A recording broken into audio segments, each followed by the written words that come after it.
6월 21일 금요일입니다. 벌써 한 주간 또 다 갔습니다. 오늘 하루도 주님의 은혜 가운데 오늘 금요 기도회를 통해서도 하나님의 큰 은혜를 경험하고 체험하는 귀한 하루 오늘 금요 기도회 되시기를 다시 한번 축복합니다. 우리 합심해서 기도하겠습니다. 우리 교회가 복음을 선포하고 생명을 구원하는 일에 지금보다 더 적극적으로 나서서 하나님의 크신 뜻이 이루어지게 하옵소서.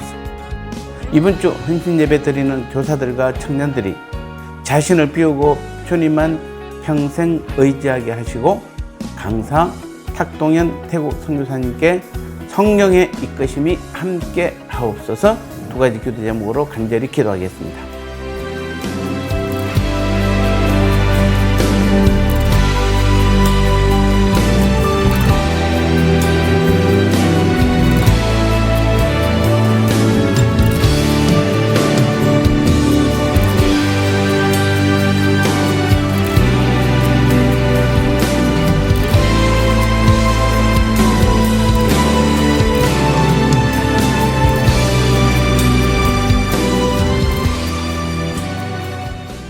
말씀 나누겠습니다. 오늘 제목은 절대 실패할 수 없는 것이라는 제목입니다. 데살로니가서 2장 1절 말씀에 형제들 우리가 너희 가운데 들어간 것이 헛되지 않는 줄을 너희가 친히 아나니.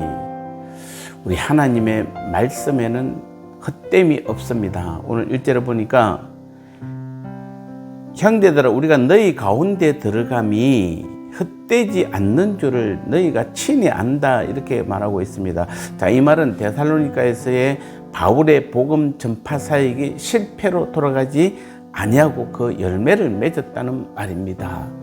바울은 데살로니가 교회를 개척하고 곧이어 유대인들에게서 쫓겨났기 때문에, 그리고 디모데에게 그 교회를 맡겼습니다. 바울의 입장에서 굉장히 불안할 수도 있는데 감사하게도 바울이 전한 그 복음 사역으로 세워진 데살로니가 교회가 열매를 맺었다는 사실입니다. 즉 바울이 뿌린 복음의 씨앗은 헛되이 사라지지 아니하고 데살로니가인들의 마음밭에 심겨져 싹이 나고 자라서 마침내 열매를 맺기에 이르렀던 것입니다. 바울이 복음을 전한 곳이면 예 없이 열매를 다 맺었습니다.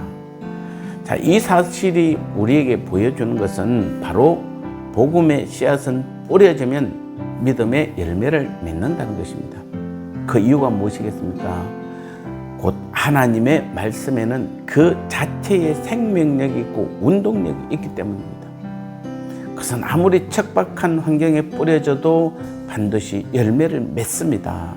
하나님의 말씀은 믿는 모든 자를 구원에 이르게 하는 하나님의 능력인 것입니다. 그것은 우리가 사로잡혀 있는 죄의 굴레를 산산히 부숴버리는 힘이 있습니다. 그리하여 우리로 참된 자유를 누리게 하며 영원한 생명을 선물로 받게 하시는 것입니다. 물론 거기에는 반드시 믿음이 유일한 조건으로 내세워지지만 이 믿음마저도 마음을 여는 자에게는 선물로 주어집니다. 그러므로 우리는 복음을 전할 때 하나님의 말씀의 능력을 믿어야 합니다. 그래서 내가 전하는 복음이 과연 열매를 맺을 수 있을까 하는 의심 대신에 확신을 가지고 담대히 복음을 전해야 합니다. 복음은 아무리 척박한 환경일지라도 뿌리를 내리고 마침내 열매를 맺는다는 것을 우리는 믿어 의심하지 말아야 하는 것입니다. 우리는 매주 십자가와 그 복음을 듣고 깨닫고 나누고 있습니다. 문제는 그 복음을 선포하지 않고 또 선포하고 싶어도 두려워서 못하는 경우가 많은 것입니다. 지금 우리들의 손에, 입에 모든 죽어가는 사람들을 영원히 살릴 가장 강력한 능력을 가지고 있습니다. 이 놀라운 능력을 포기하지 마시기 바랍니다. 그냥 버리지 마시기 바랍니다. 아무리 척박한 환경이라도 복음의 씨앗만 뿌려지면 복음 그 자체의 생명력과 운동력으로 인해 많은 결실은 비록 아닐지 몰라도 분명하게 결실을 맺게는 되는 것입니다. 오늘도 주님은 생명력 있는 그 복음으로 더 많은 생명을 살리기 원하시며 그 일에 우리 교회와 나와 함께 일하시기 원하십니다. 오늘 내가 할 일은 바로 복음 선포의 일입니다.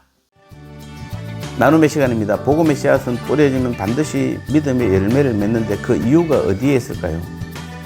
주님은 오늘도 나와 함께 복음을 선포하여 생명을 구원하시기를 원하시는데 왜 나는 이 일에 적극적으로 나서지 못하는 것일까요?